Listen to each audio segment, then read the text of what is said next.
Hi everyone, in this video I will show you how to transfer WhatsApp from one phone to another. So let's just say you wanted to transfer your WhatsApp account from your Android to your iPhone.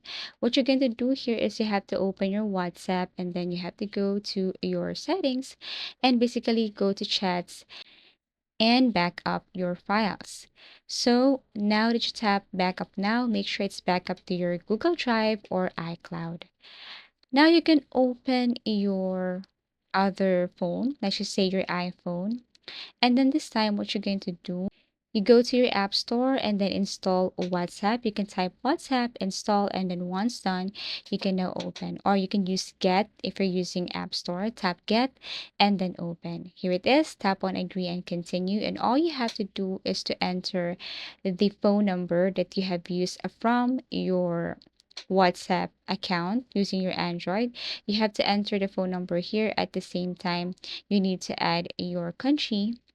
And once you have added your phone number, then they will send, or WhatsApp will send, a confirmation code to your WhatsApp on your Android. And all you have to do is to enter the code that the WhatsApp have sent to your WhatsApp account on your Android. So here I'm going to send I'm going to add my phone number. Once done, tap on next, and I will tap on my WhatsApp account using my Android and copy or wait for the confirmation code and then add it here to my WhatsApp using my iPhone.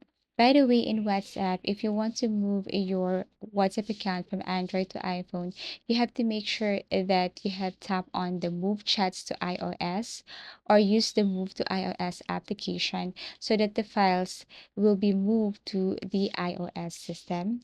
And here's the thing, you can restore that using your iCloud. For Android to Android, just use the Google Drive. It's easier to transfer your WhatsApp account Android to Android than Android to iPhone, but still it's possible. All you have to do is to move your files first to iOS or chat backups to iOS, and then you can restore it here using your iCloud. And basically, that's how easy it is to transfer WhatsApp from one phone to another. Thank you for watching and see you again in our next video tutorials.